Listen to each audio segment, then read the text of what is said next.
Committee meeting for May 5th, 2025. Can we please salute the flag? I pledge allegiance to the flag of the United States of America and to the republic for which it stands, one nation, under God, indivisible, with liberty and justice for all. Okay, so nice to see everybody. Good evening. This is a special meeting of the Woburn School Committee focused solely on the ultimate action of the school committee voting on a final map for redistricting. Could the superintendent please call the roll? Mr. Austin. Present. Ms. Chisholm. Here. Ms. Cormier. Present. Mr. Lipset. Present. Mr. Morenin. Present. Ms. Wenzel. Present. Ms. Crowley. Present. Okay, moving on to the first agenda item, which is in fact reports and presentation of the superintendent and staff. We will go through a synthesization, I said that right, of all redistricting information and public input. So I think what our plan is the presentation in front of us here. Sure, okay. What I wanted to do, before we get started, first of all, not knowing how many people would be here, we are live streaming in the auditorium, so if for whatever reason we felt more comfortable in the auditorium. Popcorn is, right? Feel free. Yeah. What's that? Popcorn. Yeah, there's popcorn and, yeah. No, again, we wanted to be accommodating to, and without a crystal ball, not knowing how many people would be here, I thought it'd be important just to say that. Before we start the presentation with the level of detail that everyone here is largely familiar with, I wanted to say thank you to a variety of different people. First of all, to the school committee. Thank you for your support in this process and for listening to us and with us. Sorry. I would be remiss if I didn't say thank you to Assistant Superintendents Dr. Ryan and Ms. Young for their steadfast and committed leadership on this redistricting effort. The elementary principals have been very supportive in the background and at meetings, so they are to be recognized for that, and they are ready, willing, and able to step in as we begin any implementation that's required. I wanted to recognize again the parent caregiver group by name. Carly McAllister, who's at the Alta Vista, Nora Oliver from the Goodyear, Rachel Kubery from the Harold Wyman, Brian Preventure from the Linscott, Alex Tisdall from the Malcolm White, Emily Peters from the Reeves, Bernice Friedman from the Shamrock, Jessica Ox from the Joyce, Apostolia Mezes from the Kennedy, and then people that are in the room, Courtney Maureen and myself are on this advisory group. Andrew Lipset, School Committee, Jesse Wetzel, School Committee, Kristen Maloney, Principal of the Harold Wyman, Rob Nickerson, Principal of the Malcolm White, Matt Comenance, Principal of the Reeves, Tom Quayle, Principal of Secondary Schools in Woburn, Christy Nickerson, Classroom Teacher and WTA Co-President, Kim Miles, who's our District Data and Accountability Manager, Carrie Carpenter, who does Transportation, and Tiffany Melende, who's my executive assistant and who largely pushes out everything to the community. So a big thank you to everybody I named, and also to the Woburn community. I think we've had a successful process. We ran a couple different forums last week. I appreciate the feedback that was given, people's emails to the committee. I believe have been helpful in this process, and so I want to recognize the Woburn community and parents as part of this process. So thank you. Thank you, Mr. Superintendent. And I also, on behalf of the school committee, I also want to thank the senior leadership team, Dr. Ryan and Ms. Young, Dr. Crowley, for the hours and hours and hours of work that you put into this, answering all of the emails from the school committee members at all hours of the evening with patience and professionalism. And so I just wanted to thank you for that. Come to the final day in all of this, which is no easy feat. Thank you, Dr. Crowley. Sure, Go thank ahead. you. So I'm going to go through a couple different slides that we've seen before, but I just want to again reiterate. We hired Sanborn as our consultant. They're not here tonight, but physically, but they're here in spirit. They've been with us throughout this process, and so thank you to Sanborn. They not only are working for us, but really with us, and they've been very responsive. So thank you to Sanborn. The other groups that have met, again, the school committee we talked about throughout the process, we created an ECP task force that met this fall, and again, the problem we're trying to solve for is space, and so that was the issue that we were looking at in the fall with the ECP task force. That was composed of teachers, early childhood teachers, and some administrators. There was a parent, and so again, the recommendation from the ECP task force that came to the school committee was the modular option that we explored previously. Ms. Wetzel was the chair of the ECP task force. She was also the chair of the resource subcommittee meeting that we met more regularly than normal during this process, and invited public comment. And so that resource subcommittee was very important in this process. The working group was largely some district administration that I alluded to, and the advisory committee was the list of names that I just read. And so it's an iterative process. I hope that everyone feels that they've been heard and listened to, and that ultimately a decision gets made tonight in the best interest of our kids. Our timeline, again, it's a repeat slide, but I think it bears repeating. We hired Sanborn in late fall. They do the data gathering and the geocoding. We've had the kickoff meeting with Sanborn. In January and February, we created the working group, the advisory committee, and we started building scenarios. I believe Priya, the Sanborn consultant, mentioned that we created a record number of scenarios, something to that effect. And there are 67 different components created, and so there's a lot of time and energy that goes into these things. The advisory committee has met multiple times in this room. Again, it's composed of different stakeholders, and their perspectives have really been helpful. The advisory kicks information to the school committee, and then this, obviously, as you well know, the committee deliberates what the options are. We did release the survey that we talked about at the last meeting, and we hosted the 2 public forums last week, Monday in person, Tuesday virtually, prior to the school committee meeting last week on April 30th, and here we are in May 5th for a final vote. So what's our goal? The goal is to vote on an end map. And so that's really why we're here, how we got here. I went through it very quickly, but I, again, want to acknowledge the time and energy that everyone has contributed to get us here tonight. There's a lot of things that occur to make this possible, and so I'm grateful to be here tonight and appreciative of everyone's efforts.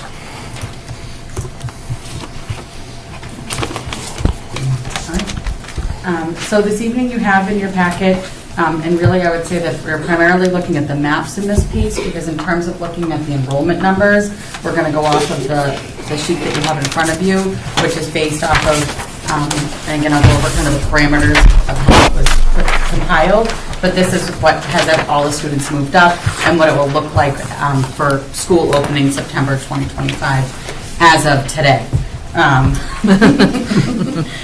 So scenario 3, as we've discussed before, you can go to the next slide. I think this is first. I'm going to show you just our current students. Actually, I'm going to go back, Dr. Crowley, to our current enrollment. Again, just as a reminder that what we've been looking at, and again, because we know that enrollment is not stagnant and that we are really trying to be planning our buildings based off our ability to be kind of balancing to the best of our ability without more space, while really thinking about how we can be opening up a lot of the kind of overcrowded spaces and how the redistrict can help us get there, that we've been looking at kind of our data as a snapshot, and that today we're really looking at what we've been working on behind the scenes, which is making sure we're looking at the enrollment as we'll look for September 2025.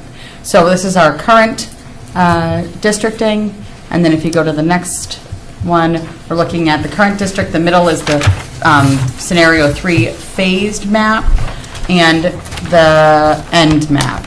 And so as we discussed last time, we had, again, through the community feedback, 2 of the kind of components that we looked at was one regarding M2, which the decision was made for it to, in Phase 3, to stay at the Malcolm White. However, and when you're looking at the end for Scenario 3, that it was districted with the other Malcolm White components that were on the edge to the Harold Wyman. So that's the map as it looks at here.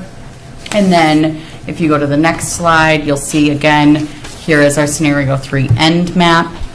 And then our next slide again is our phased version of that map.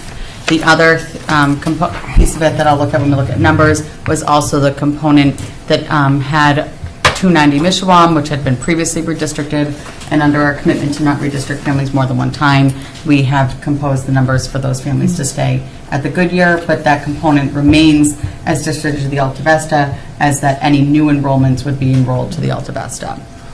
All right, and then if you go to the next slide, we're looking at Scenario 6, and this is the same for the phased with our M2 and then our end map.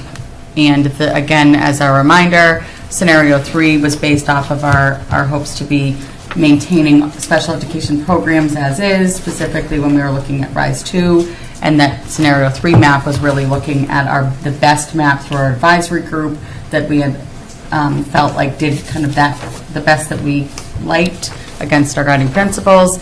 And then Scenario 6 really was developed out of our look at how long we would be in this phased redistrict and what were the ways that we could be providing ourselves with more options through the phase. Again, we talk about that balance between trying to get our best end map when we have a separate space for ECP with what are we able to be thinking about as we don't have space, how we can be minimizing the kind of the problem that we have now.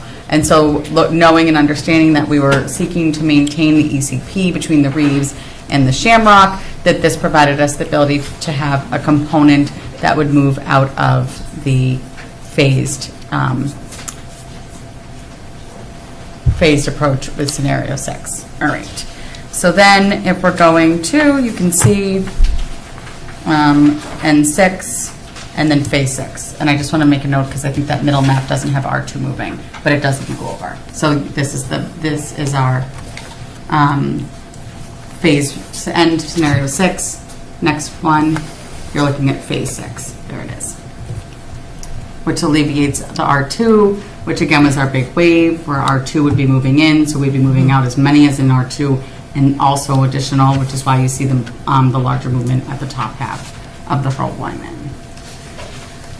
From there, if you go now to our next slide, as we discussed last week, and I'll hand this back to Dr. Crowley, but this is looking at the phased approach of Phase 3, which does in fact, again, as we were asked about through the feedback that we received during the different community forums, as well as through communication from the community, was could we be using the Phase 3, which for right now would be having this kind of have less movement now, but use the NMAP 6 so that we had more options moving forward. And as we discussed last week, that does in fact work to use 3 to 6, and so we provided that for you this evening in here. But again, we're really tonight talking about the determination of an end map, because that's really where kind of our end goal is. But then certainly this has been a collective process, so how we're looking at the middle. And at the end of last meeting, I did state a preference from the administration. This is our preferred map, or preferred plan, rather. Without more space, we have to think about the ECP. That's just a reality. Map 6 gives us that flexibility. The other thing that Ms. Young just alluded to with this plan is it reduces the total number of students moving, so that's a consideration as well. We recognize there is no perfect map. That's like, there is no perfect map. If there was, I think we might have found it because we looked at almost everything. And all kidding aside, it really... We would have found it. We would have seen something that felt better, yes.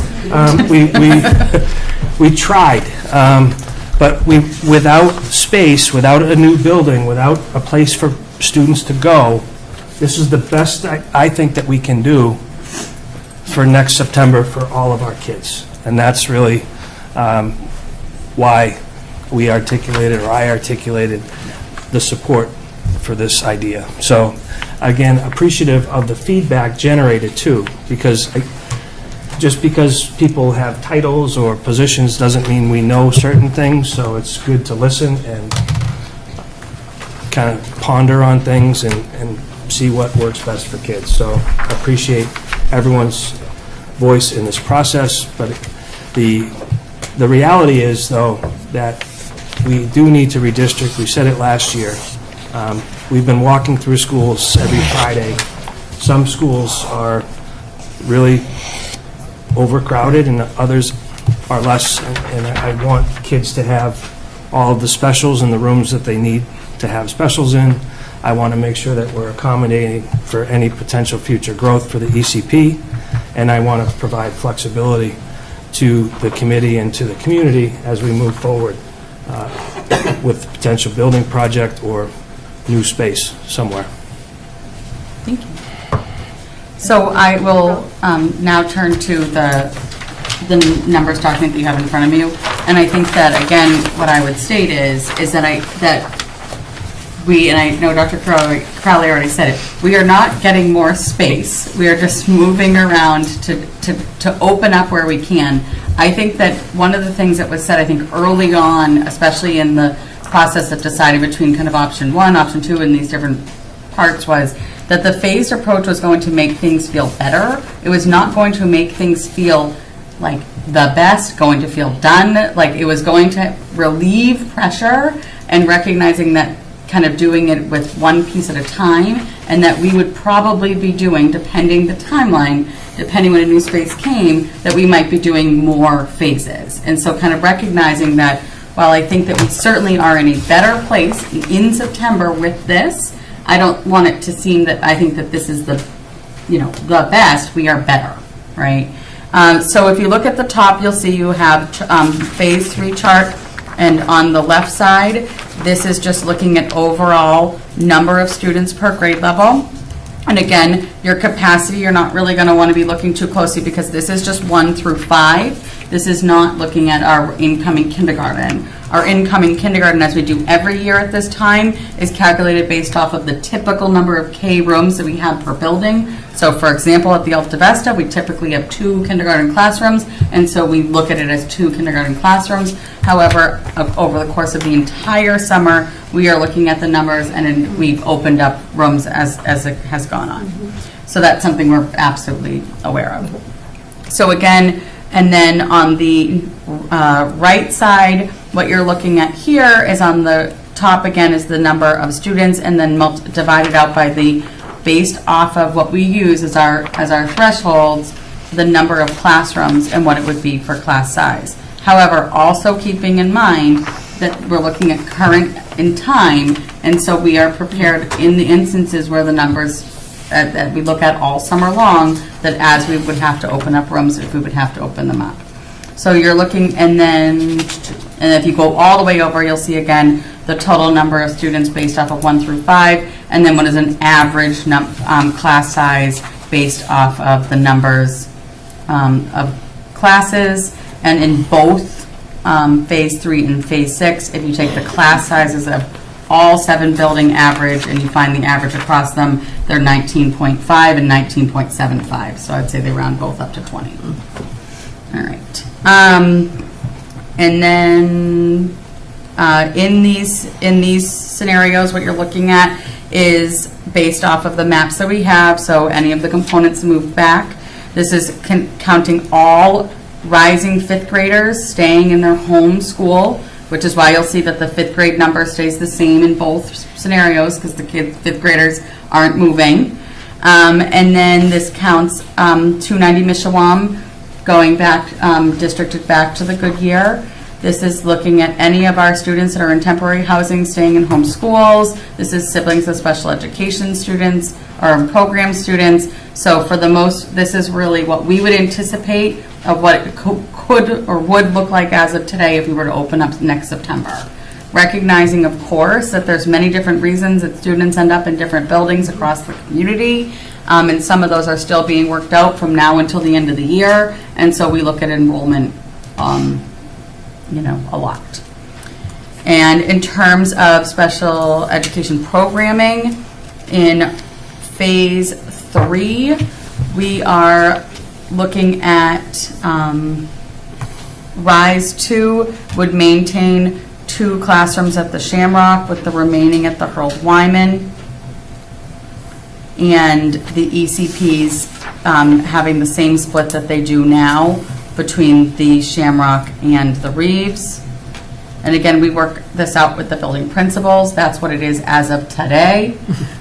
Again, this is always fluid that we're looking at what it would look like, but that is what it would look like as of today. And then for phase 6 would have only one Rise 2 classroom staying at the Shamrock, and the remainder at the Harold Wyman. And the ECP would have one additional classroom at the Reeves and one less at the Shamrock.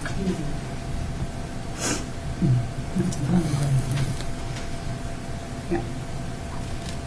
Again, I think that one of the things, and I certainly will let Dr. Ryan speak to it, one of the reasons that we don't talk about necessarily like the placement of these programs all the time is that by the nature of the programs and by like what we're required to do, we are always having to look at them at a year-to-year basis and where they are. We try not to move, but I think that, we recognize like we're answering this at this moment in time, but I think that we are always having to look at it, and we're doing the best that, that we can with it.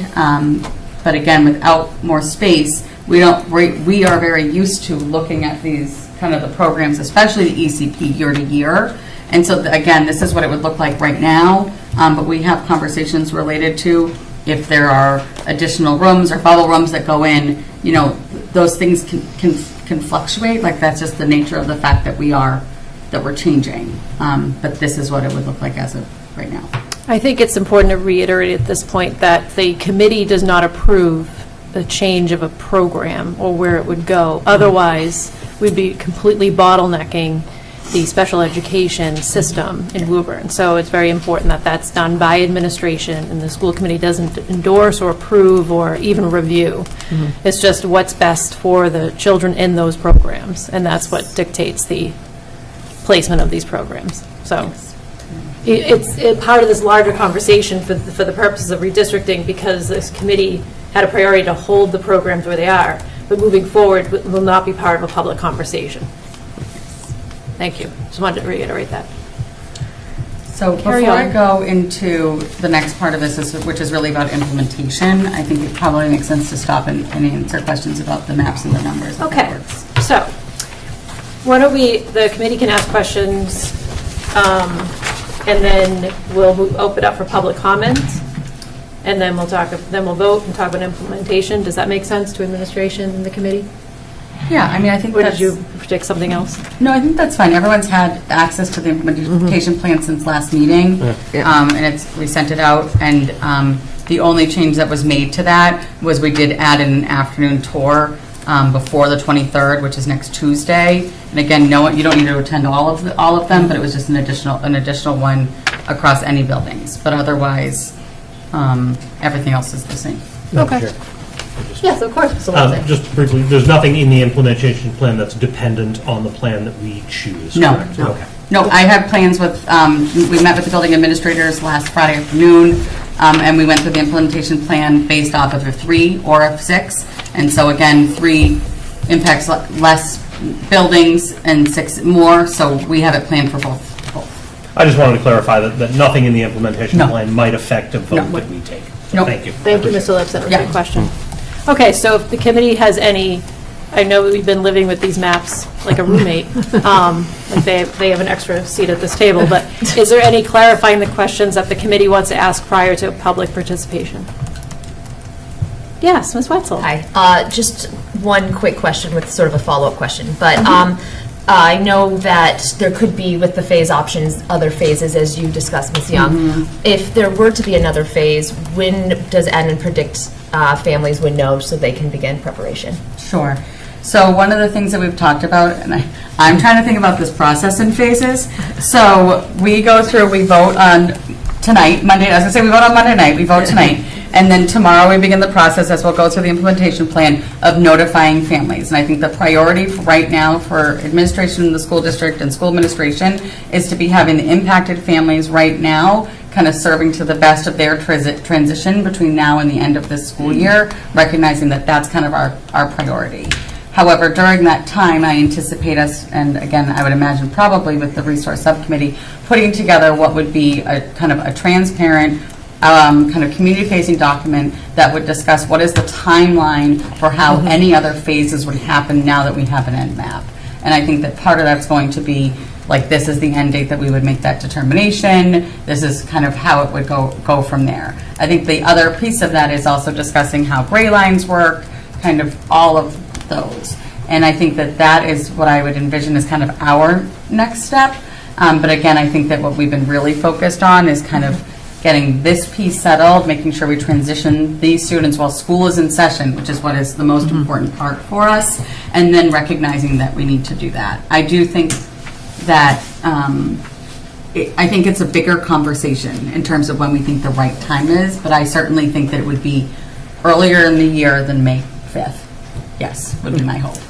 That makes sense, yeah. Yeah. And then if we were to, again, this is to the second phase, and I know we're Yeah. focused on the current, Yeah, and I of appreciate course. that, but just for community, if there were a second phase prior to new buildings being built, would we anticipate a similar implementation plan where families would be able to tour schools and things like that? Absolutely. Okay, Yeah. I figured, just asking. Yeah, no, and I think, again, I think the hope is, and I think that we know is like the more communication and the more information that people have about this, I think the better. And I think that the hope would be is to develop a kind of a comprehensive plan that we could be kind of living through that all the way through implementation. Because again, I think that we don't know when we'll have the space, although I would hope that, I would advocate for having it sooner rather than later, but I think the longer that we're in phases, the more likely it is that we see it more than one time. And so I think it's, important upon us and our responsibility to have a really clear plan that happens in the same way. I think that consistency is important. Perfect, thank you so much. And Yeah. thank you everyone for all the work as well. Thank you, Ms. Wetzel. Any more clarifying questions or anything from the committee prior to public comment, Mr. Lipsett? So just to sort of, and this is really more for the public, just so make sure that everyone understands exactly what we're doing tonight.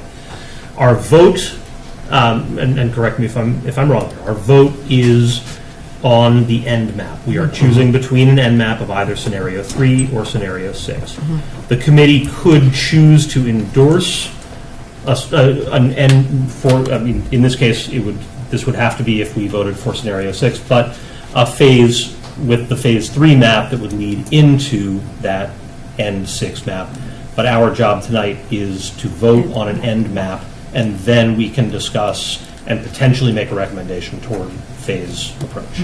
Correct? Yes, my understanding, and again, that for moving down the road, that like really the vote is on the end map, the process that we then use, which of course we would go through the school committee, but that process is the process that we have for implementation from phases. Like, we're not going to it's not going to necessarily look like this every single year, that at this point, once you decide an end map, we're going to be then just doing a process of notifying people that the phase is happening. And so to that end, Dr. Crowley, your recommendation is that we, the administration's recommendation is that we vote for an N6 map and then move forward with a phase 3 for September 2025. Yes. Okay, thank you. I just wanted to make sure that everyone was clear on what we were doing and what admin's recommendation was in light of that. So thank you, I appreciate it. Thank you. Thank you, Mr. Lipsett. I think the idea is that when people walk out of this meeting tonight, they'll know what's happening. Yes. Like, That's we're, always good.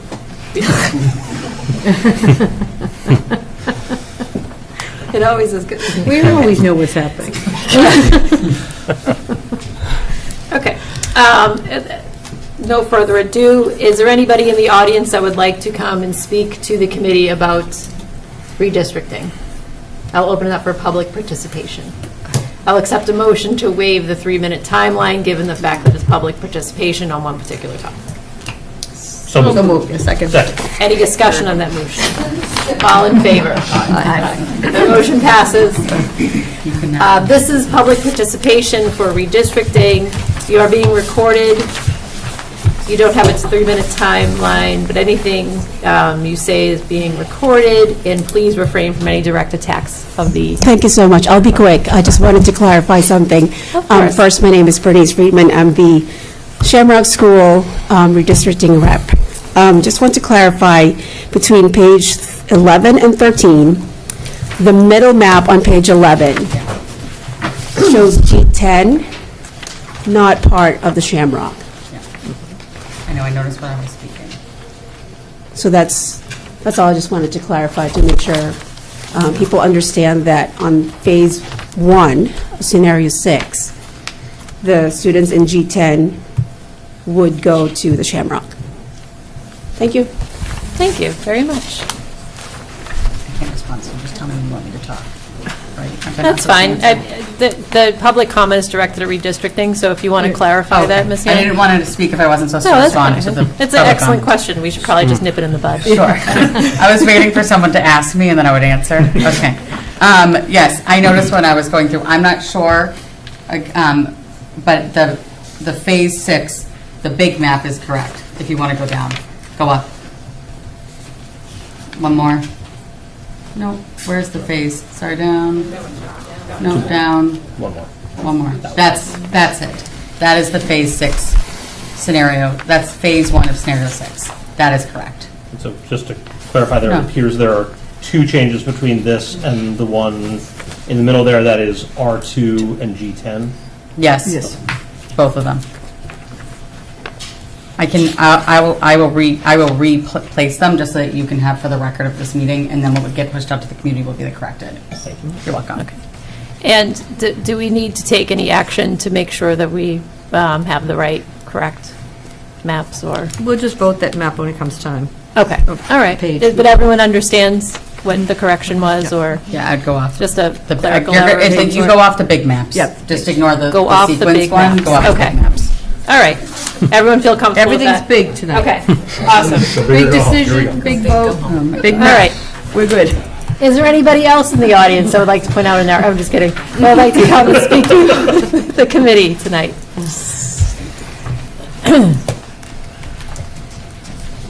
Hello, good evening. Good evening. Jose Oliveira, 3 in a 2 Road. First, I'd like to just say a word of appreciation for the different types, modalities of ways that you are collecting information from caregivers and families. Definitely in person, having Zooms, surveys. All of this is very beneficial to try and reach as many and try to remove the barriers of being able to get this information. I've been to many of these meetings, and I've refrained from having any public comment because I felt like the voices that most needed to be heard are the ones that were truly going to be affected. I do not have any elementary students. However, I can be empathetic to the fact of what's happening because I was part of the CLAP Goodyear. So we went through that entire process. It did work a bit differently. It wasn't as much of a, it needs to be done now, snap judgment. There was a lot of thought put behind it. But gathering that feedback was really important. What I don't see on the timeline is place for additional feedback. So there'll be a vote today. We'll come out with some understanding of knowledge of how we're moving forward. However, we probably want to gain feedback as a district of what people thought about this process and also gather feedback after it has been implemented in September. Like, how did that feel for caregivers and students and schools that took on additional people or had to relocate? That's kind of important for us to capture. You know, it's something I do with my students. We reflect on things throughout the school year, and it's important for us to do it as a community. And then on another note, related to redistricting, but not necessarily, you know, fully part of it, I do appreciate what has been brought up multiple times at these meetings by Assistant Superintendent Ms. Young and Dr. Ryan about this idea of a central registration center. as a teacher, a public school teacher who works in a district that does have one, there is a tremendous benefit to having this for both caregivers and students and administration. So I wholeheartedly support that because we do need that to make things a lot easier. So when this comes, we don't have these issues where it's such a quick thing and we don't have accurate data as quickly as you all may need that. So I certainly would push that we see that happen sooner rather than later. Thank you. Thank you. Thank you. Okay, is there anyone else that would like to speak to the committee about redistricting, or I suppose anything else?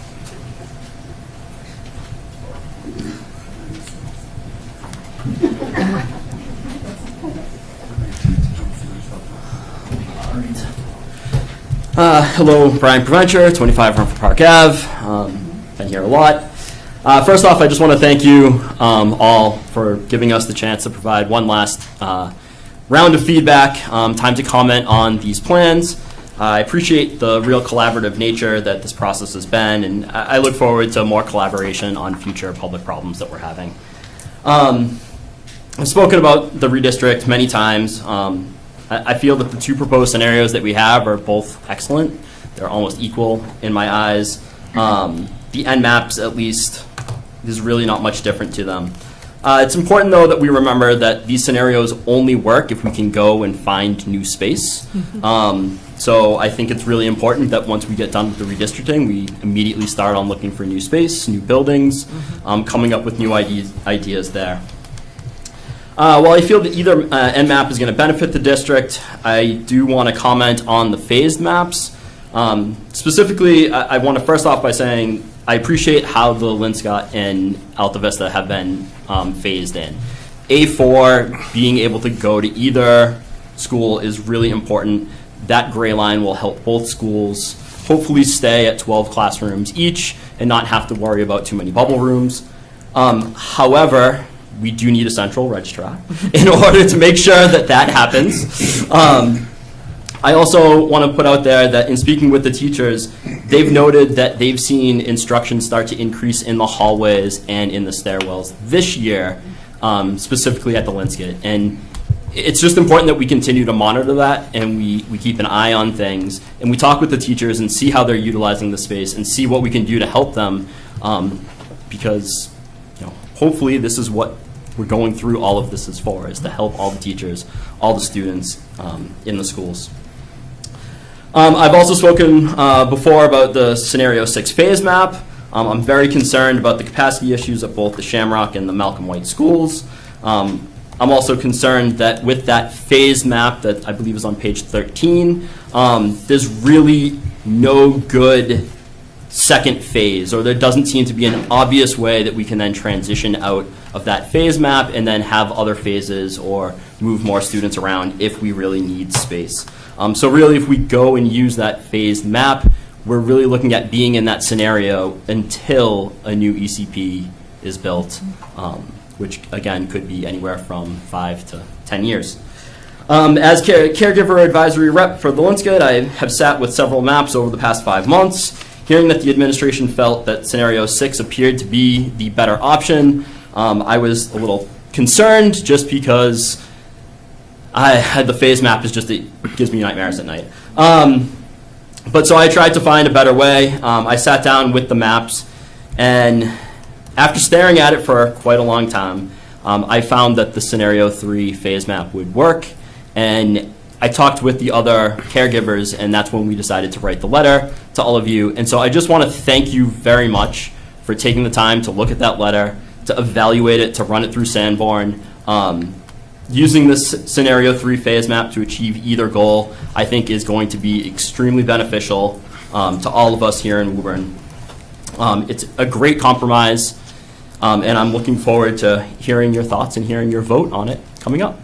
Thank you very much. I appreciate it. Thank you very much, Mr. Preventure. Is there anyone else in the audience that would like to participate? Yeah. Absolutely. Thank you, Ms. Preventure.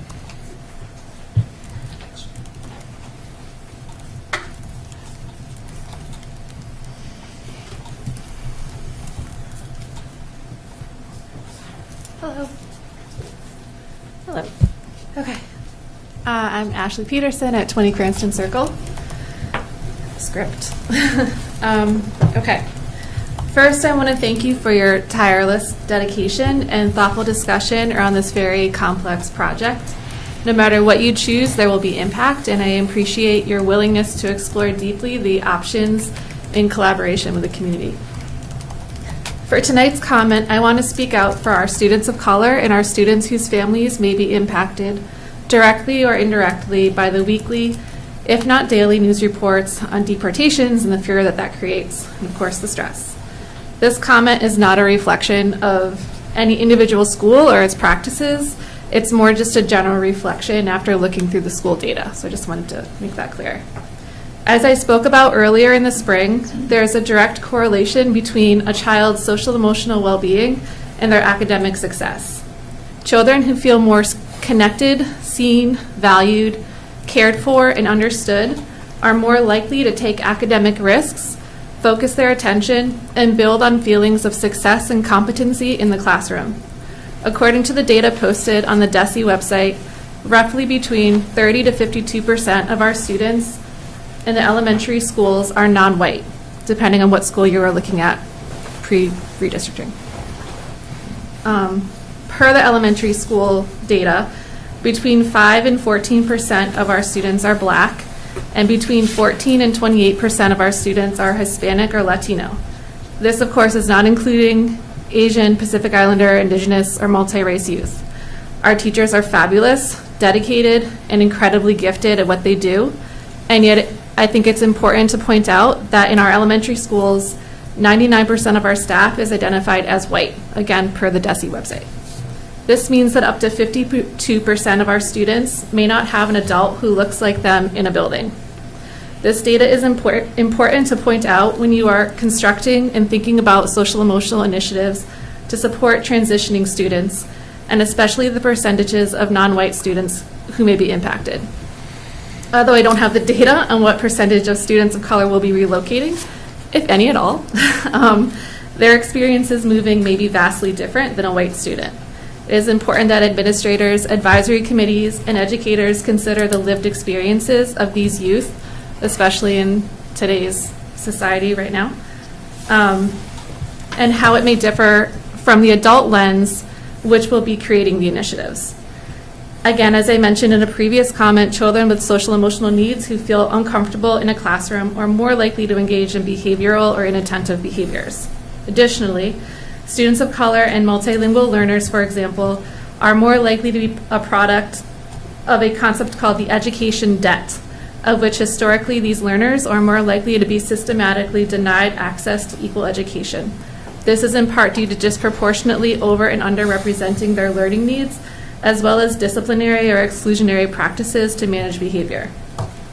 I say all this so that as you are thinking ahead, you keep these considerations in mind while working to create inclusive and connected transition plans, of which responds to children's behavior using proactive approaches that will benefit all children regardless of race.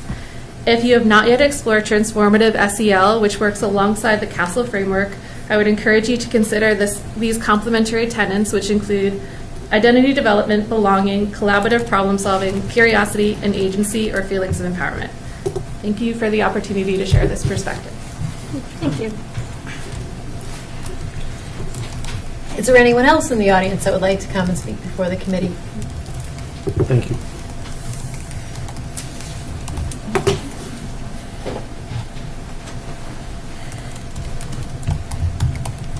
Thank you, Ashley, for that incredible comment. Fortunately, I have to follow that. So I'm Alex Tisdale, 5 Majority Lane. I'm the Malcolm White parent rep. I just wanted to thank everyone here tonight. I'm hoping the community is able to see the huge amount of work that went into this, especially behind the scenes. Pretty sure Jesse's inbox has been out of storage space for months, and I don't know if Courtney has seen her family in months either, but truly, in all seriousness, thank you for your dedication. This genuinely has felt like a collaborative effort, and as Brian said, I truly felt heard. I just wanted to again voice my support for Phase Map 3 to end Map 6. Map 6 end gives us options for space as the district changes. Phase Map 6 puts 400 kids at the Malcolm White. Please don't vote for that phased map. So Phase Map 3 to end Map 6 is the compromise of giving flexibility for the future while taking care of the kids that we have here now. It's good for the district as a whole. I'm really looking forward to next steps, welcoming new friends at the Malcolm White, and seeing how parents can best help support everyone through this process. Thank you. Thank you. Is there anyone else in the audience that would like to speak before the committee?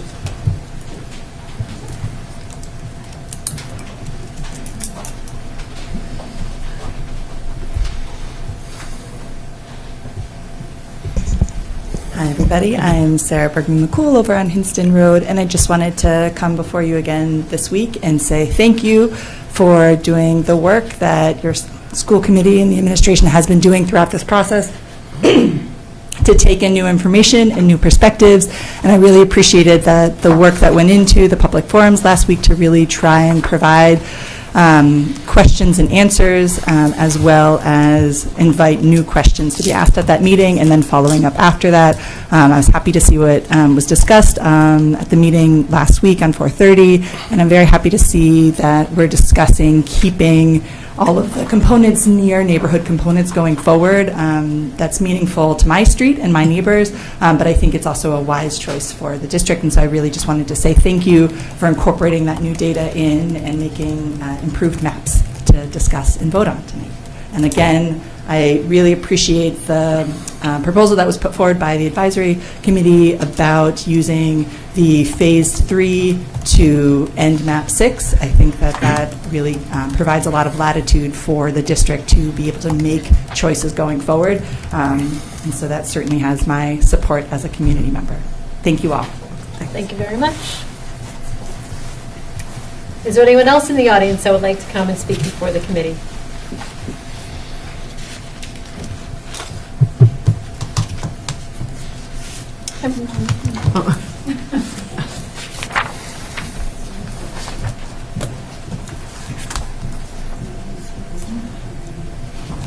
Hi, good evening. Good evening. Good evening. My name is Ryan Murphy. I have two kids in the Harold Wyman, second grader and kindergartner, and I think about a year ago, I remember pleading with you to take the slow approach in the redistricting. Maybe, I guess, that wasn't the choice you initially went with, but then we realized that there was some more data to be found, and I think that was good because I really wanted the community to be able to express their thoughts and opinions, and I do feel like you have done a lot of that to help us feel like we're a part of it, and so I am very thankful for that. Nevertheless, I am also very terrified about being redistricted. My family is not from Woburn originally, or really anywhere near, but we have felt so welcomed and embraced by Woburn in our community, and in particular by our school community, which has really been kind of like our lifeline, in addition to like our nearby neighbors.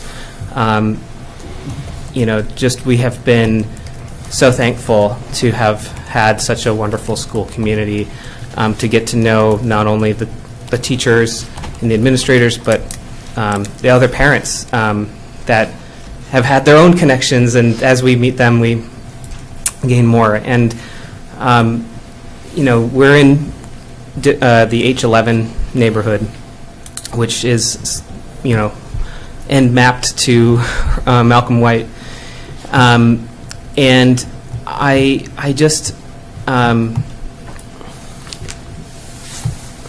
you can't redraw lines without deeply affecting the families behind the boundaries. And I would 1,000% rather my kids be in a large class than have to move schools. Because it's not just about their adjustment, it's about my family's adjustment. It's about the years and of effort that we've put into having our community with our school. And while I think kids can make friends and they can adjust, it's a big change for us. It was a part of our decision in buying our house in 2020 that we knew we were going to be in the Harold Wyman, and we were excited about that, and we had done our research, and we had felt good about where we were landing. And I think that it's just, we just really don't want to move. But also, there's a lot of I guess secondary concerns that if we do move, and not just us, but other families that are moving, especially in this phased approach where there's so much that well, it might change a little bit next year, and darn it all, if we hadn't moved, H11, maybe it would have been better if they had stayed in the Harold Wyman after all, and maybe if they moved to Malcolm White or wherever, the family's going to move. Well, it wasn't, the difference between 24 kids and 26 kids in the classroom, it's not that big of a difference maybe. And it just, as someone who likes to analyze and reanalyze things, I just don't want to be on the other side of that equation and be remorseful. So I know you guys have asked for more space, and I don't know how that would have worked if we had the modulars, and or what would have made the difference in who would have moved and who wouldn't have. But I guess I just reiterate, I would really love it if we didn't have to break up so many communities, so many families from their communities. And maybe it's different for others, but I think I speak for a lot of people who really don't want to leave where they are. And we would probably feel the same if we were in Malcolm White and we're going to go to Harold Wyman. We just don't really want to move. I understand there's a larger picture, and my heart is, buoyed by, the how welcoming people are in Woburn. But again, I guess I know ultimately my words may not have very much sway in what you decide, but I just want you to know it's really going to be painful. And thank you. Thank you very much. Is there anyone else in the audience that would like to come and speak before the committee?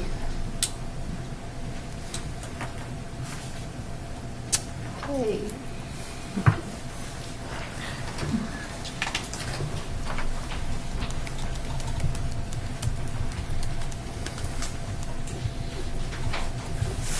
Hi, Emily Peters for Summit Street, proud Reeves rep.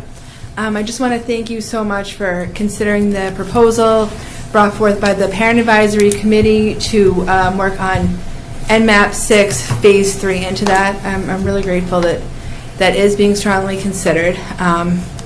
It seems like a great compromise. I personally am in favor of, I favor NMAP to scenario 3, but I think that this is a much better compromise than scenario 6. I am curious to hear more about the gray lines. I hope that they do fit into option 1, which was voted on, which would be to make sure that the maps now are what lead to the end map, not having to send students back and forth. And also, I just want to say that there's some people here who are running for the school committee, and I just want to say I'm really grateful to see them here. I hope to see them at more meetings. I think it's important that you are here and see what it's about, and it's not always about the big important votes. It's about the little stuff. It gets boring sometimes. It's about Wait a minute.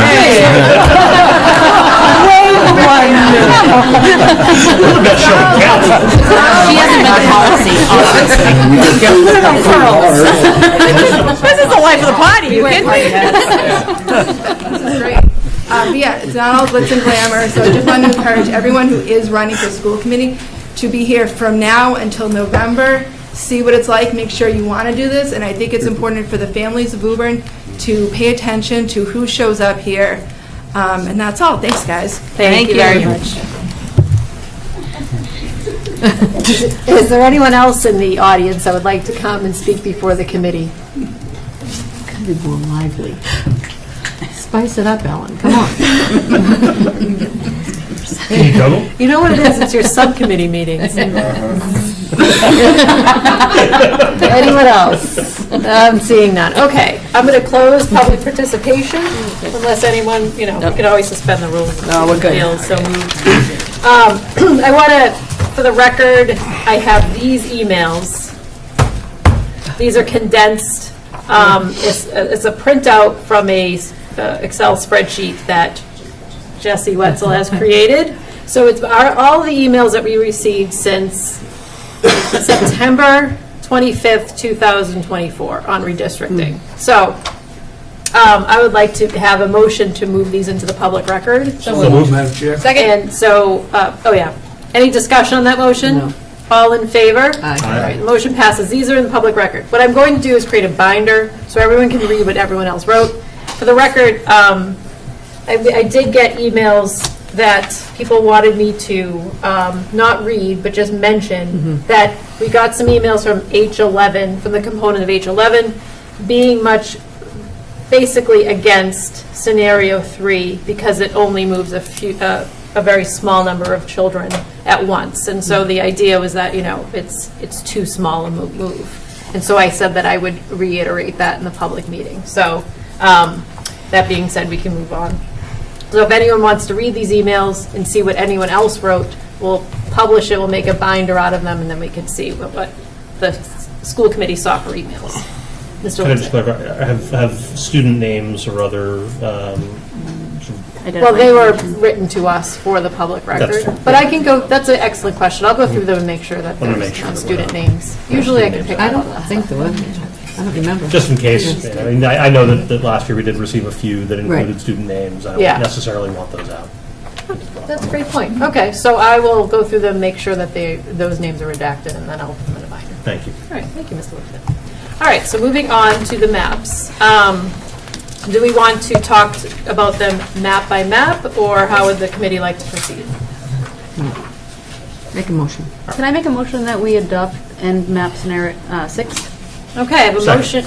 I have a motion and a second to adopt Ed Map 6. Any discussion on that motion? Mr. Lipset.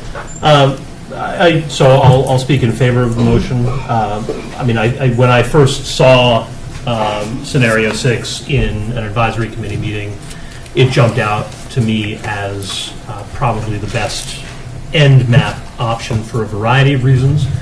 I think it accomplishes what we laid out in our guiding principles better than any other map that we, in many ways, better than any other map we had seen to that point. And one of the things that it does do that scenario 3 end map does not is it provides a buffer within the reads. We are seeing growth throughout the district. The school community that we know is going to face growth with more certainty than any other is the reads due to the continuing growth of the ECP. So what Scenario 6 NMAP does is it provides us with a little bit of flexibility there, allowing for that R2 move when it is necessary to alleviate some space at the reads and accommodate some growth in the ECP. It also provides, I think, none of these maps are going to be able to completely equalize class size, and even if they did this year, it might change next year. This gets us in the neighborhood as well as or better than any other map. It provides demographic equity to the extent possible, and certainly in the end map, I think a very good amount of demographic equity, class size equity, though I don't know that it necessarily should matter, I think the lines are fairly clean. This is an understandable map. For the most part, students are within, there's not a lot of crazy lines on here. Cleaner than certainly the map that we have, and cleaner in many ways than the Scenario 3N map. So I think it checks the boxes that we needed to check. It provides for a long-term roadmap. I think with the addition of the Phase 3 map leading into it and the knowledge that that is a viable choice, that makes Scenario 6, to me, the clear choice, and that also matches with administration's recommendation. So I'm firmly in support of scenario 6, and also echo just the thanks for all of the tireless work from administration, from Sanborn, from the parents, from the community to get us to this point. But I think that this is the point that we should be at. So I'm firmly in favor of scenario 6 and then that. Any further deliberation on the motion? Just a Ms. Wetzel? clarification question. I know we're voting on the NMAP, and then next we'll talk about implementation. Is that then where we would talk about the phase of the map and all the other good things that come along with it? Yeah, I envision that could be a way we do things. Okay, thank you. Any more discussion on map 6? Mr. Mulrennan? Thank you, Madam Chair. A couple of matters. Map 6, although I have some notes here from last year, I was against redistricting. It seemed to be shoved down the people's throats. They didn't have enough time to comment, get their questions answered. And as it all turned out, as we know, here we are a year later. And I want to reiterate what one of our speakers tonight said, that they have been heard. And I think the opportunity this afternoon, the superintendent asked me, we're set up here, we're set up in the auditorium, how many people are coming? So I think this shows that the people here tonight, again, a lot of the advisory group is here. We can't thank you people enough for taking the time and energy and efforts to put in your thoughts and your decisions to be heard. And they've been heard throughout this whole process, from my understanding. Again, I see one of our teaching staff back there. This is also Teacher Appreciation Week. A couple of our staff members here tonight, so we want to appreciate all of our teachers across our district for all their hard work and what they're going to be putting up with come the fall of 2025. We're not sure yet. Map 6, again, to Ms. Young's point, there's still a lot of work to be done. There's a gray area. I don't know if there's a light gray or a darker gray or a medium gray, but we've got some gray areas to work out, which, through the efforts of many people involved, those can be worked out. Again, it's May 5th, it's almost June, it's almost the end of the year. Originally, I would say this is too much too soon. It's moving in the right direction. It's not the end, as we all know, it's not the end of redistricting. It's still going to be rearing its ugly head for future years, but it's a better place than we were last year. Last year I voted no to redistricting, and this year I wouldn't have voted no, because what else are we going to do, Mr. Moran? Well, we have options tonight. We have, as indicated by the administration, map 6, through all the works of everybody involved. Flexibility of the summertime, tomorrow night's kindergarten registration. Those numbers are going to be added into this mix as well. It's flexible. Everything's flexible from here on out, but the schools will be changed a little bit come September. Option 1, way back when we decided between what direction we're going to take, option 1 seemed, I guess, a little less hurtful for many, less of a big bite of the apple, as you'd say. So I think, to get to option we're at tonight is very helpful. And again, for those students that have to get moved because of this, and I know I've had the opportunity to speak to many of the representatives here tonight, either in person or on the phones or emails as well, I think our PTOs, all of our schools, are built enough for our student-based participation that, yeah, you're at this school and we had this, we had that. I think wherever you're going to go, you're going to have the same programs, the same activities, and the same amount of fun for the students and education for the students. Not the end, flexible, PTOs. Again, it's been a couple of these emails presented tonight. Why are we here? We're not here to point fingers. There's not enough ECP, there's not enough this, not enough that. We can do that all night long until the cows come home as to why are we here. Well, we're here because of space issue, as Dr. Crowley indicated earlier, and this will hopefully adjust or repair the space issue. I think that's all I have to say. I'm in favor of the NMAP, as indicated tonight, NMAP 6 with option 3 moving forward. And again, the implementation plans, these can be adjusted as well, but it looks like it's going to work for a lot of the families that have come to us, are indicated by the advisory group what they'd like to see happen.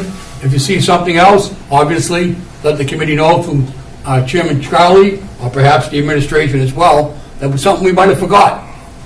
Kind of like, you go home today and say, oh, I never thought of that.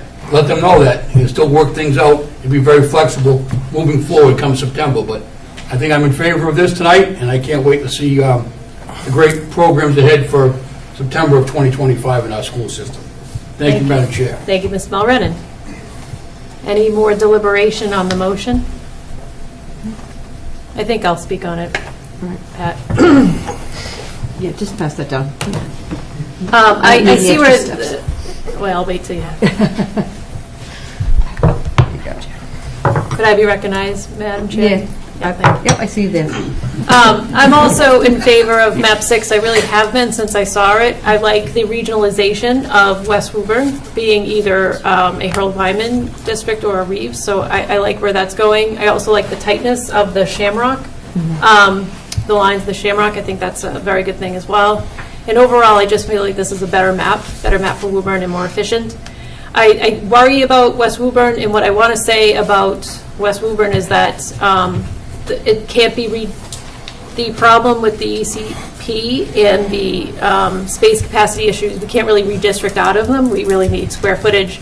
And so I'm also in favor of phase 3 to 6 because we have time to really try to advocate for modulars if we need them. And I think that we might be able to do if we have a robust redistricting plan. So the way that I see it is I'm concerned about the growth in West Woburn colliding with the ECP growth, but with the phased approach, we do have time, more flexibility to look at building options, of course, but also maybe non-building sort of options, which could be the modulars. So, but overall, I'm very happy that we preserved the programs in each building. It is so important to this committee and also important to me because a lot of districts don't do that. They move children in programs first, or they move housing authority children or something like that, and they, and we didn't do that. We did a robust redistricting plan. I'm very proud of this district for all the work that we did, and so I'm in favor of MAP and MAP 6. So thank you. With scenario 3. We'll see. There you go. You get your gavel back. Okay. I'll speak real briefly. Of course, Mr. Austin. I'll recognize you. So for nearly 20 years, I've served in nonprofit sector, and one valuable lesson I learned working and serving in that sector is the mission of the board of directors is to lift the vision of the director. And I say that because I know this board has had different, but I also want to acknowledge that I think, well, for me, part of my job is to make sure that I'm lifting the vision of the individual that's in that position of director, which is Dr. Crowley. So he mentioned earlier something, and I'm humbled by, is that he said, because I don't have that, you may have the title, doesn't mean you know everything. And I appreciate that because I see myself as a man of the people, just a common person. I don't know, I'm not too wise, I don't think. But I also appreciate that his words going forth as far as his ideas. And I think I'll say me, should be mindful of the vision that he sees fit for this district. And so I'm looking at that in MAP 6, not just solely on that, but that's a huge reason that I'm going in that direction, is because I want to be mindful of his position and what my position is to lift the vision of the person that's leading. And so I'm in favor of MAP 6, and I think Dr. Crowley also listening to the people. And so I think there's a lot of collaboration, and I'm really appreciative towards that. I'm not going to belabor too long, but I'm kind of second what Mr. Mulrennan said. As far as last year, it felt really rushed, and this year it feels really a little slower and more collaborative. So I'm really grateful at this whole process. I just want to offer my words. So. Thank you, Mr. Austin. All right. I'm going to call the vote, move the question. All in favor? Aye. That motion passes 7-0. We have adopted NMAP 6. Is there any other action that the committee would like to take with regards to the map? Mr. Lipset.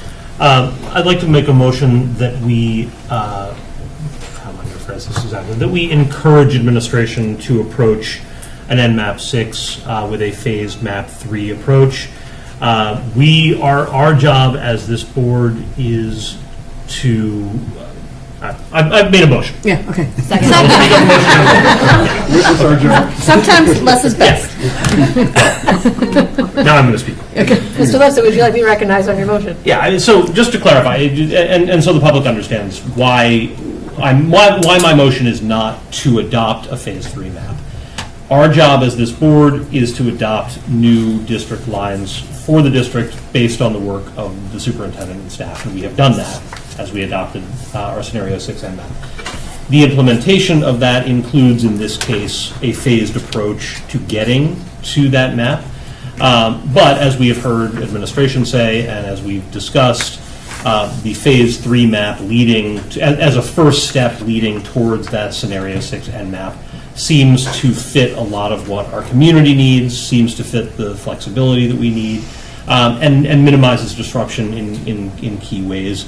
And again, I'm mindful of the fact that this, we say it minimizes disruption. That doesn't do a lot for people who are disrupted. And I think, a couple of the comments tonight call to it. We can say it minimizes disruption all we want. If you're one of the families that moves, that's disruption. And it's just as meaningful when there are only a few people disrupted as it is when there are many people disrupted.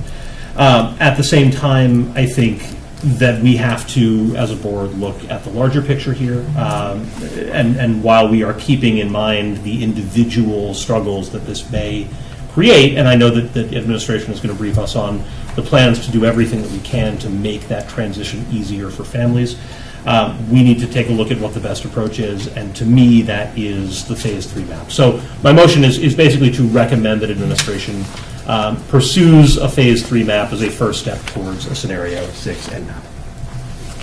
Okay. Do I have any more discussion on that motion?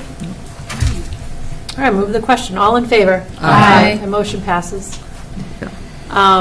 I think at this point, could the administration clarify if that's something that they think they will do? I would say yes. That's the list I have ready to go.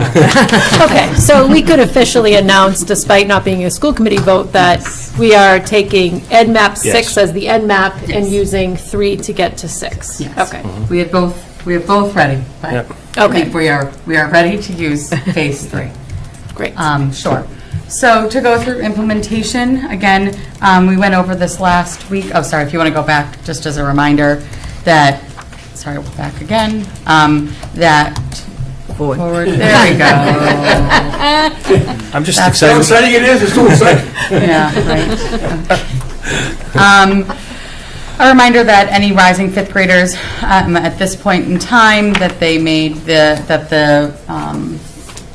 are able to stay in their home school as part of our notification in redistricting. So as we notify families that they have been redistricted, a part of that will now be asking for the commitment from our rising fifth grade families on whether they wish to stay. So that will be part of our kind of reaching out, will be both pieces of it. Again, there is space in order for any of our rising fifth graders who are being redistricted to stay, so that's not, and it's a matter of whether they wish to.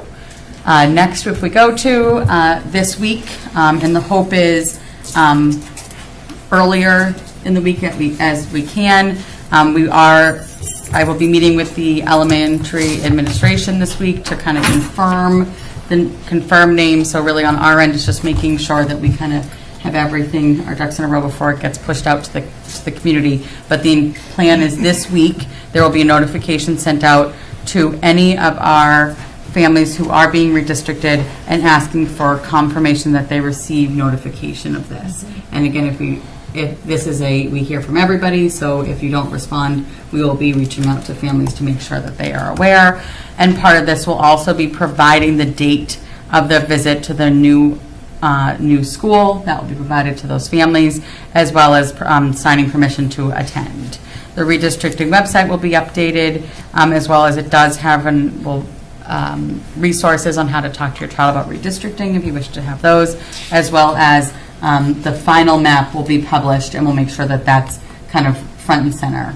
And also, as was mentioned, and we'll say again tomorrow night at the orientation for new kindergarten families, we'll have a map out of the map for families to look at, as well as a station to be helping any of our incoming families if they're looking to make sure where they will be districted. From there, we have principals will be visiting students and in the buildings in their current district. As part of the next phase will also be student services coordinator will be meeting with building principals and special education staff to support in the transition of any IEPs and 504s.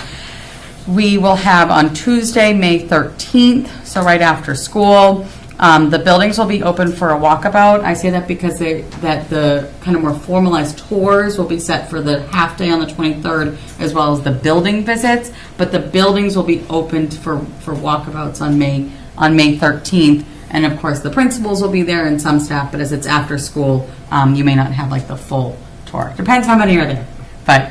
Then we will be starting our daytime visits. These dates have been set and will be shared with the families directly on what that date will be.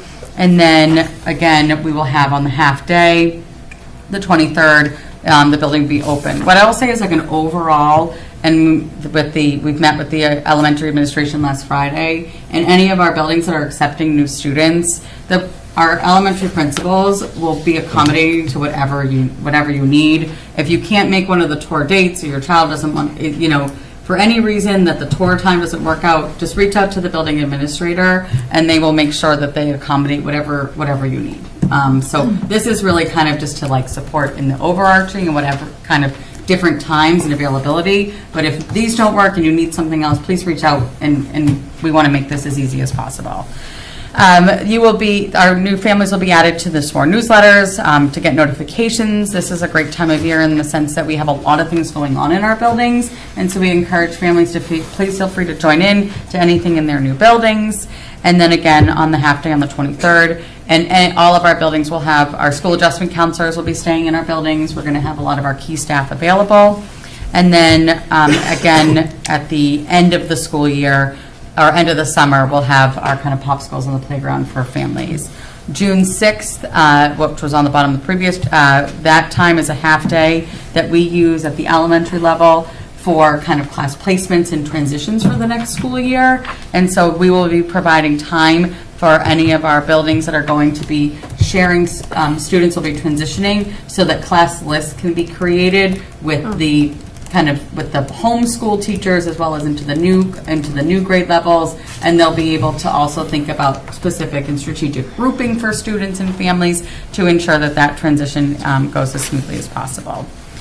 And then each of our, again at the end of the summer, the last thing I will say that's not on here as note, and I never can use the correct term for it, but our kind of in-district school request, I know, if you're requesting to go to a different building than within your home school, that has in the past been a paper-based form. We've updated that to a Google form, which we are going to update on the website. And just in the event that I think that if anyone is looking for that request form, it will be on the website under the registration link.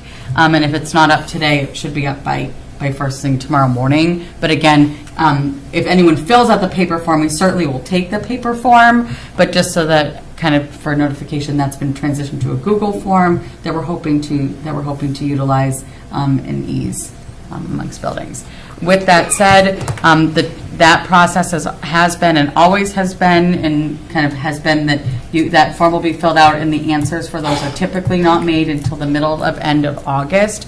With that, we certainly understand that given that during redistricting, there might be kind of extenuating questions that we can attempt to answer, and when we can, we will. But the overall timeline that you can anticipate that answer is around the middle of August. And in part of that because, again, we are redistricting because of space, and so we want to make sure that we're looking at numbers as close to the first of the school year as possible. All right, thank you, Ms. And that is that decision. The decision for that is done at the building-based level. Just again, so that form will be filled out and is provided to the building principal of the accepting school. It's not a centralized process. Certainly, I support that process with building principals. I support families if they have questions with it. So if there are specific questions, those can come through me, but that decision, as in within the policy, is a building-based principal decision. Thank you, Ms. Young. That's helpful to clarify. Mr. Mulrennan. Thank you. If I could, to Ms. Young's, excuse me, information plan looks fantastic. I'd just like to, by making the appointment to come by as a family and visit your new schools, will our multi-language learners, I know the FACE department is only a few people down there. If a family needed, language interpreters, could they just request that as well? Just as a matter of fact, we'd like to visit you, but language isn't our second language. English isn't our second language, so include that as well. Sure. So in all of our buildings, we have, we certainly have individuals and staff, but we also have many different resources. We have language line, different ways in which we work and communicate with families. So if you're looking to come on a tour and that's a concern, we have resources in all of our buildings to support families who, with English is not their first language every day. With that, our FACE staff has been very engaged in this process. Camilla, who does our kind of nighttime support, was at the community forum last week because she'd had some families that were seeking support. So she is very knowledgeable. She was there for the whole presentation. And so I would recommend any families that have questions to reach out to the FACE staff. And they can support as well in terms of that, in terms of helping set up appointments. They certainly can always request, but also if they don't have somebody, we have the abilities in all of our buildings to support families, irregardless of having a person too. Okay, thank you for that clarification. I appreciate it. Thank you, Ms. Mulrennan. Ms. Vice Chair Chisholm. On the Tuesday, the May 13th, after school, is there any thought about having students stay and give little tours to kids and be a little bit welcoming? Because sometimes it's easy for a fourth grader to relate to a fourth grader or a fifth grader, and that would give the fifth graders some, Yes hours? Yes. I think it's a great suggestion. Again, we have a planning meeting with the elementary admin team this week, specifically around now that again, we've done a lot of the pre-work in terms of the next steps. I think knowing which buildings now, I think one of the things we talked about is this is what we know is happening everywhere. I think certainly some of our buildings are anticipating kind of more of an impact here. And so those building administrators, I think, are prepared to also be planning other things. And I think that's a great idea. And I can mention that to the building principals. Well, it's nice when the kids can see their Yeah, that's playground right. or the gymnasium or something that's coming from a student to student. It's a little bit easier. I think it's great. Thank you. Ms. Wetzel. Hi, this is fantastic. Thank you for putting this together. I did have a question about students who are on IEPs or 504s. Will there be an opportunity for those kids, if they'd like to, or families, to meet any of the service providers that might change depending on what school they're going to? Because I know we do share a lot across the district. Yeah, so the service providers can also change year to year. True. So we will look at all, now that we sort of know the direction we're going in, we will look at all of the students, and the coordinator specifically will be meeting with the staff, and we will determine, take a look at what each student needs. And, for some students, they may need more than others, and so we will work to individualize that. And where we can, we will introduce them to the providers that will be in the building. Great, thank you. And then I want to say, just to Ms. Chisholm's point, last year, this school year, for the incoming kindergartners, the tours were led by the rising fifth graders at the school, and it worked out really well. They did a fantastic job. They got yes hours, so I would love to see that too. It was really fantastic to see that as a parent. Thank you, Ms. Yes. Wetzel. Anything else on the implementation plan? All right, seeing none. Moving on to, I think that's it, future agenda. A motion to adjourn? Well, no, we have future agenda items. Ms. Mulrennan. If I could, Madam Chair, just a couple of comments and feedback. Again, we want our speakers to be heard, so a couple of speakers this evening talked about an evaluation format, or, we've done this tonight. Obviously, in your spare time, the administration can just come up with a service tomorrow. But, as the summer progresses, or perhaps check with Sanborn, they may have a document or something that says, hey, we did this, how's it working out? And again, this brought up a concern from one of our parents in the community, so follow up with that. Another concern was brought up by what are we calling it? The registrar. I think, again, our budget is currently in the hands of City Hall, so there'll be a public hearing on that. We have a presentation coming up at the end of the month. When the public hearing date is set, we'll be announcing that here at the school committee meeting, and obviously, because it's a public hearing, as our public hearing is held, that's when we need, again, the voices to be heard about the public hearing for the city budget for the school department. So we keep those people and those programs in place. If not, we could be sitting back here and readjusting our budget. So again, if you want to be heard, wait for the date of the public hearing by the city council to announce that. Go ahead down. You can also, in the past, email the councilors to allow to get on the record as in favor or against, whatever you want to do. So again, the community should be heard in the aspect of the school department budget coming up shortly. So I just want to make sure people have another way to be heard. Thank you, Madam Chair. I want to clarify that what you're saying is central registration staff is Yeah. currently in our budget as Yeah. we speak. Okay, so if the budget passes, then yes, we will have the adequate staff to have central registrars in public schools, which we may need for this endeavor. Okay. Future agenda items, the only thing I wanted to raise as the chair is that we will be shortly putting MSBA and building recommendations from the BCPC back to the committee. So we'll be doing that in short time. When is our next meeting? May next week. Next, yeah. May 13th, And what's the meeting after that? May 28th. Okay, so likely will be the May 28th meeting. We can put that on for then. And then I also wanted to refer the modular issue back to resources to keep that hot on the platter. Now that we've made a redistricting decision, maybe now we have an adequate information to present on the modulars. So Jesse, I know you wouldn't mind keeping on those. And neither would you, Colleen. Mr. Austin, thank you very much. I just wanted to make those two sort of action tasks. All right. Anything else in future agenda items? Not a future agenda, but I just would be remiss if we didn't thank you for all your email answers to all of them that came in. I just, I was so glad you were chair, because it just was endless amount of emails, so. Thank you, thank you. Vice Chair Chisholm. Yeah. For that lovely surprise. Appreciate it. Mr. Lipson, did you want to thank me too? That was not the initial point. Anyone else? So the other, I think, future agenda item that we do need to deal with by the end of the year, at the start of last year, we adjusted the superintendent's contract, and that included a 2-year cycle for evaluation. Yep. So that would put us at the need for the summative evaluation at the close of the school year. So Thank you. something to look at as well. All right. June meeting, probably? Yeah, okay, great. I was just going to say, just Yes, Ms. because what would be of interest, I know you mentioned the going to the resource subcommittee, but the other thing that would go to the resource subcommittee from now until the end of the year would be the implementation planning for the phased approach for the next school year. Sure, like a feedback loop? Well, just the process. Okay. Yep, so the gray line determination, the process Oh, of planning okay. for notification, the timeline. I envision that's going to take us a few meetings. Oh, I see, okay. Yeah. all right, so resources, you're on that. Yes, Ms. I was Wetzel? going to say, Resources does meet again on the 14th. It's on my current agenda. I haven't Great. posted it yet, but I'll make sure. It stays as a recurring for a 100%. little while. Okay. Ditto, ditto, ditto. Thank you, Ms. Wetzel, I appreciate you. that.